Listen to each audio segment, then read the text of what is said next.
Hi Aquarius!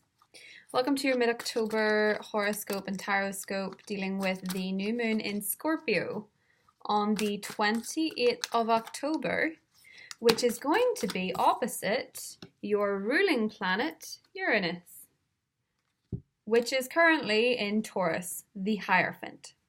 So you know that Hierophant is the major arcana for the sign Taurus.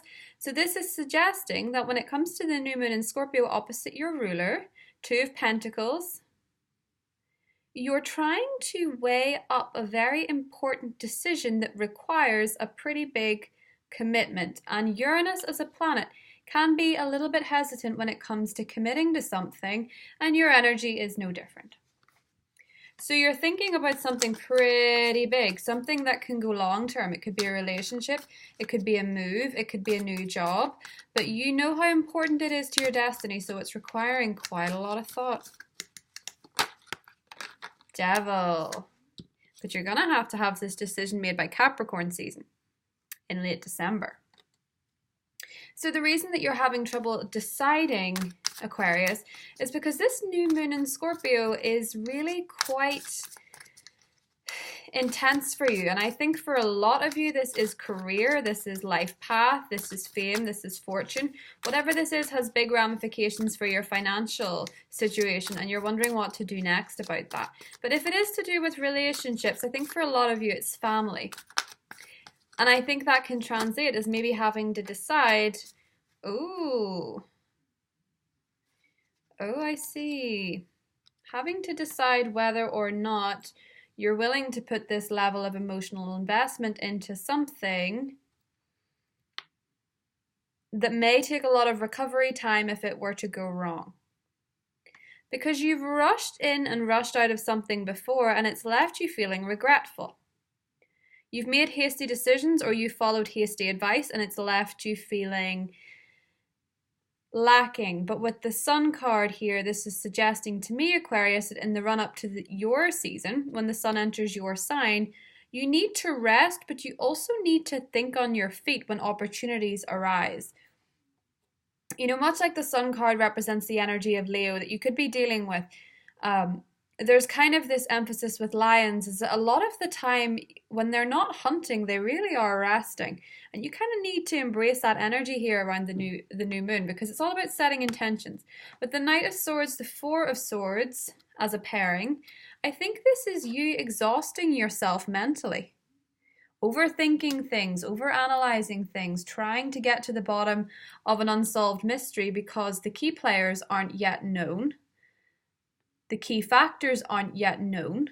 So it feels somewhat like more of a gamble. But with the Five of Cups and the Sun, the offer that is still standing, which seems to me to be a Two of Cups kind of offer, one based on equality and balance and mutual appreciation, is still there.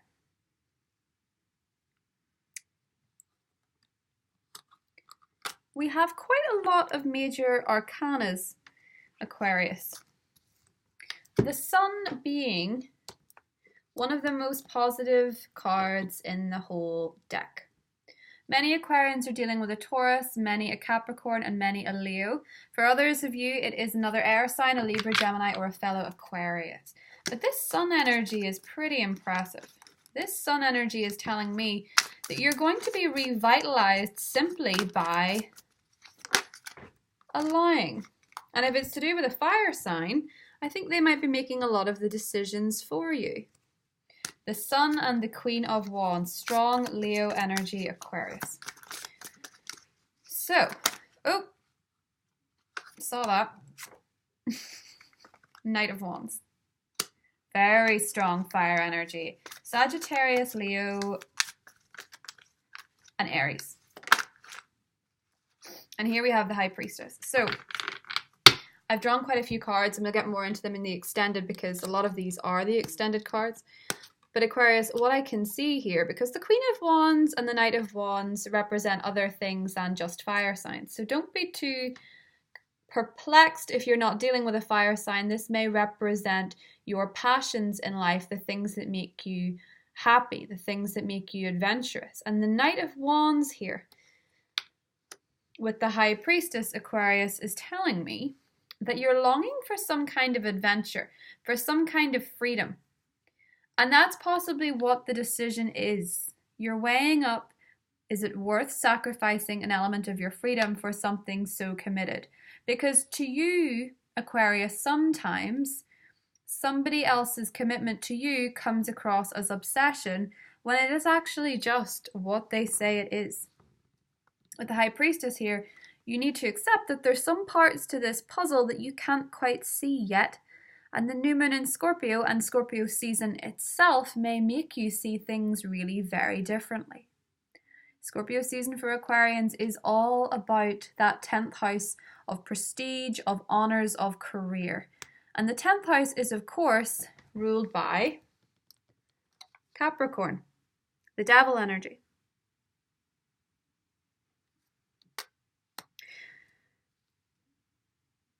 What is it that you feel like you're selling your soul for? And could you see it some other way? Do you feel like you're stuck in a dead-end job where you're literally sacrificing your happiness, where you're not fulfilling your soul's purpose? Do you feel like you're stuck in a relationship where you're feeling confined and not at all able to be yourself? All of these are valid questions to be asking around the new moon. And the new moon, Aquarius, may actually spark that need to run and follow adventure. But it may also spark a need to be considerate of how it affects other people.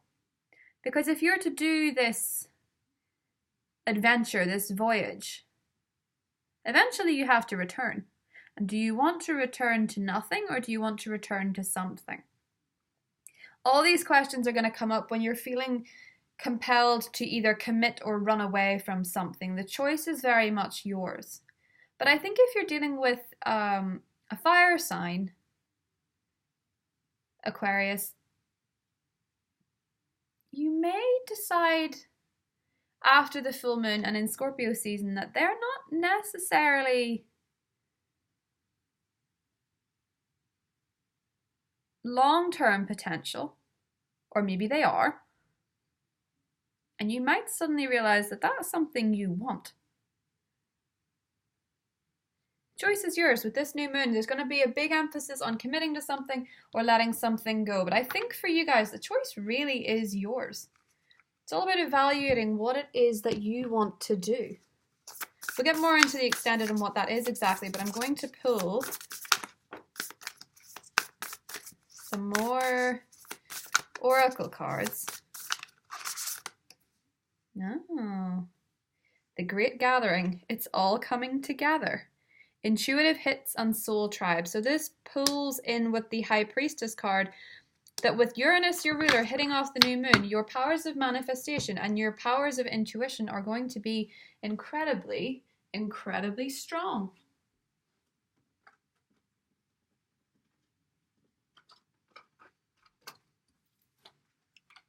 And just for you guys, because we don't have many cups cards, I want to draw a love card for those of you interested in love. Ooh! Serendipity. Okay, so there is a sense of everything falling into place here. And you know what? I'm going to take that back. I think if it's with a fire sign, everything kind of is falling into place. If it's with a career hit, if it's with a career change, I think everything is starting to fall into place. But you just have to make the decision of whether or not you're going to go for it. Reparenting yourself is coming up as an energy as well, Aquarius. So it's learning to talk kinder to yourself, to be kinder to yourself. With serendipity, there is a sense of divine timing here for whatever decision it is that you're going to make. I think you're going to make the right decision.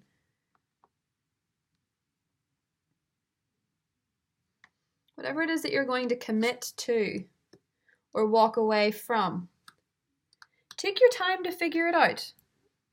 Because everything is happening around you in assistance. But I think the power is yours, whatever this is. And I think whatever the outcome is with the Knight of Wands, let me just clarify him as the outcome because I don't leave this on a court card. And we have the High Priestess as, oh, the energy. Aha. Aha. Six of Cups.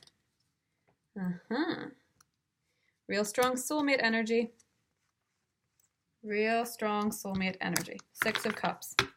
For a lot of you, Mercury retrograde is going to be bringing you back in contact with a fire sign of some kind, or it's going to put cards on the table that weren't there before. The Knight of Wands and the Six of Cups can be relocation. It can be recommitting to somebody that was not ready or you were not ready. But everything is falling into place and has divine timing, so trust it, Aquarius. We'll get more into these energies in the extended, but if you're leaving me here, I just want you to have a very happy Halloween, a very happy Scorpio season. I will see you in the November reads, and just trust in the serendipity of this. Trust in the outcome being what is simply meant to be, because it is. Even if it seems chaotic, and you thrive in chaos. But it's all coming together now. Trust what you can't see. Trust your intuition when you make this decision, because I think you're going to commit to something. And I think it's pretty life-changing. Love you guys. I'll see you in the extended. Bye.